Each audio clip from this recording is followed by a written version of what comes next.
welcome all the way from Bury St Breadcrumbs, Fred Kenyon!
Won't be perfect.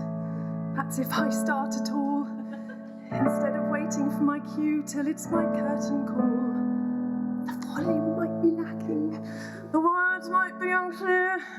You're smart if you make sense of all you hear. My mind is prone to wander.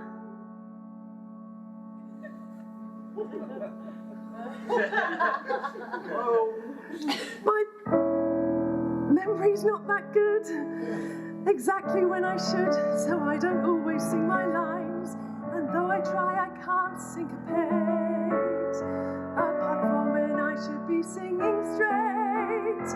I'm cursed with wide vibrato that sometimes might sound strange. I swear though I can hear the right note somewhere in its range. Though neighbours come and go like anything, I love to sing.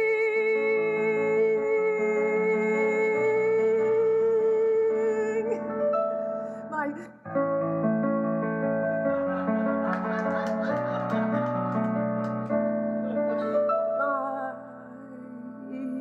interest would be perfect. That's if I start at all. My tuning isn't tuneful, you'll soon attune to that. I try to be consistent though when singing sharp or flat. I suddenly go fast to go rushing through the song, you never realise anything is wrong. I'm free with all my rhythms. I milk out every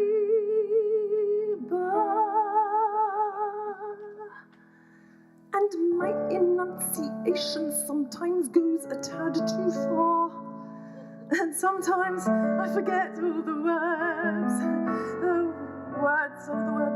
words. And when I breathe in, maybe it's not when I should. My love lies in the heyday of old Hollywood. You've no idea what pleasure I can bring. But it is just for me, it's the tragic thing. I love to sing.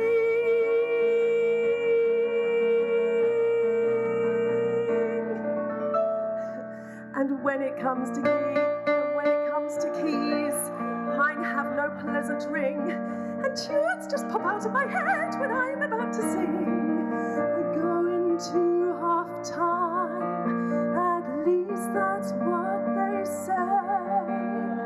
But I don't follow football anyway. The Robbie and the Britney adorn more walls, I've heard. I bet I'll rival Whitney when it comes to notes per word.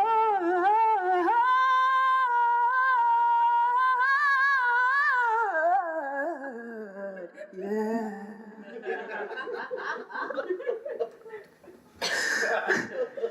And sometimes I just lose it.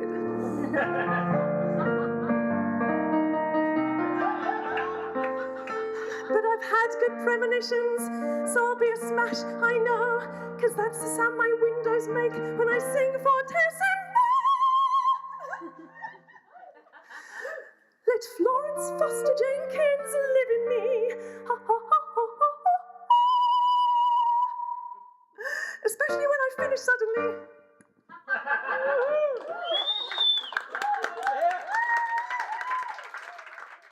Anyone still out there? Mark one thing. I love to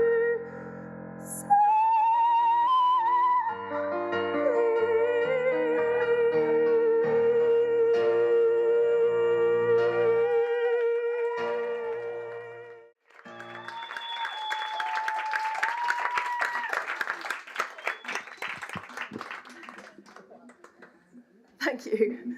So, I trained as a classical musician. I was accepted to a prestigious London conservatoire at the age of 18 on a conductor's course. Orchestral conductors, that is, not buses, clearly. Within a year, I'd moved on to the pianist course. I decided the conducting tutor was a bit of a twat, so moved to join the pianists, and then spent 3 years chasing them because they had genuinely arrived on the course and I kind of blagged my way on there. So by the time I graduated, I felt the need to train in every possible area to find my niche, to find something that I actually was really good at. So I went to have jazz lessons, learnt to read that music stuff that jazz musicians have that doesn't have any music on it, I discovered. I retrained in musical theatre, a bit of acting, a few time steps, and it was kind of telling, if slightly depressing, that the classical people all thought I had an amazing onstage persona in musical theatre. Musical theatre people thought I was an amazing classical musician. Jazz musicians never gave an opinion because they were all still in bed asleep. So for me, it all came back to where it started, at the piano, which is where I'm now going to be. As a youngster, as a teenager, I came from a family that didn't do very much in the way of talking, apart from sort of socially at the dinner table. But the kind of angst and passion and that sort of thing that a teenager needs to get out didn't really happen in a home sort of environment. I used to take myself to the piano in order to expel what needed expelling.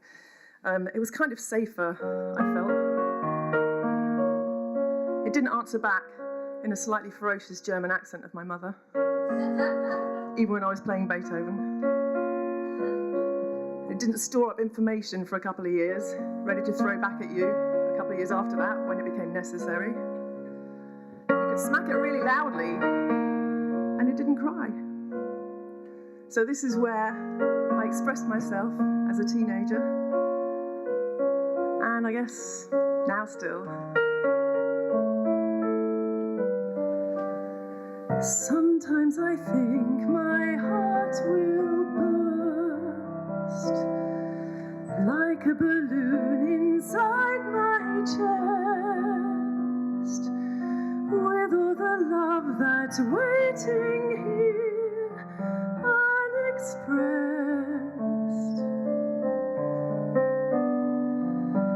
Fingers that ache to intertwine, warmest of chords, but missing tune. Where is the love to echo mine? Send it soon. The words these lips would form, the circles these two arms would make, safe and warm. Someone could be safe and warm. But maybe the love we yearn to give can find a relief some other way, coloring how we choose to live every day, the kindness we can share.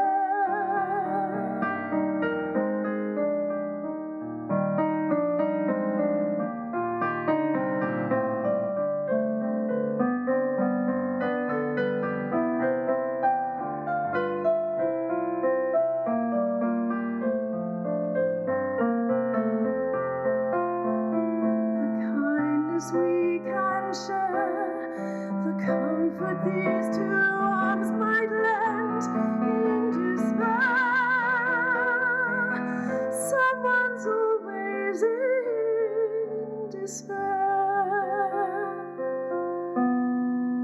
Still, I'm longing to meet that pair of eyes, dark as the night or endless blue, holding a light I recognize, something clear, something true, something that seems to mean something I haven't seen since you.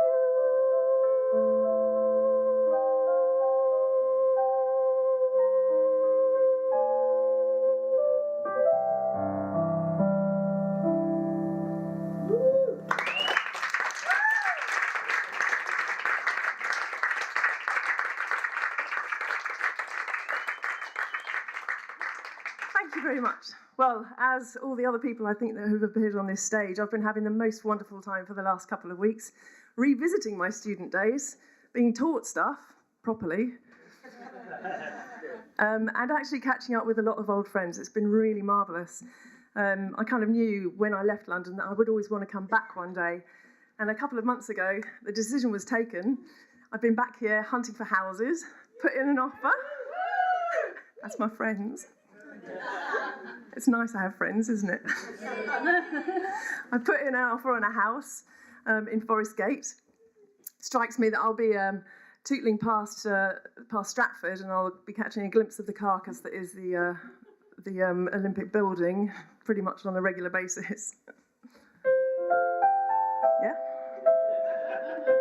Are we sick of it? It's okay, the race is run. I'm not going to be running any more races on the Olympic subject now. But however, I've discovered the race of life, catching up with some of my old friends and some of my current ones, who are all in the race of life, building families with kids, houses, and some of them look at me with concern on account of the fact that I've chosen to make my life a sort of a child-free zone. Yeah, I chose to. And they ask me sometimes with concern, do you not think you're missing out on everything? And I kind of look at them and think, well, I don't know, maybe I am, but kids do terrify me slightly. I think maybe I'm not really selfless enough to have children. Plus, I'm a little bit squeamish. Honestly. A beautiful mother, a competent wife. You're in this forever, while I have my life. Your purse is so empty, his nappy's so full. Yeah, I miss you plenty, while I'm out on the pull. Your sleep pattern's totally fucked, mine's varied and lush. Your nipples relentlessly sucked and turning to mush. And then there's the blissful day, when the little one is brought back from hospital for the first time. The first feed, I can see people are recognising this. The first cute little burp. And then what happens? The first vile, gut-wrenching, stenching, horrendous hurl of vomit that appears from apparently nowhere, at which point you realise your life will never be the same again.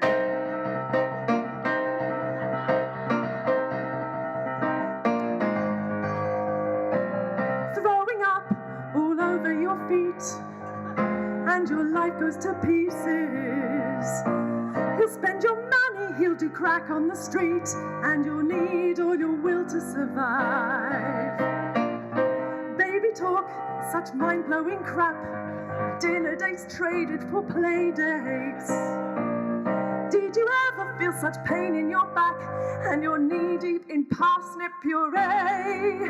It's the spray of saliva, it's that formula shite rising up in a fountain of projectile. And his last baby chuckle turns to spray in the night as he urinates straight in your eye. Life's a mother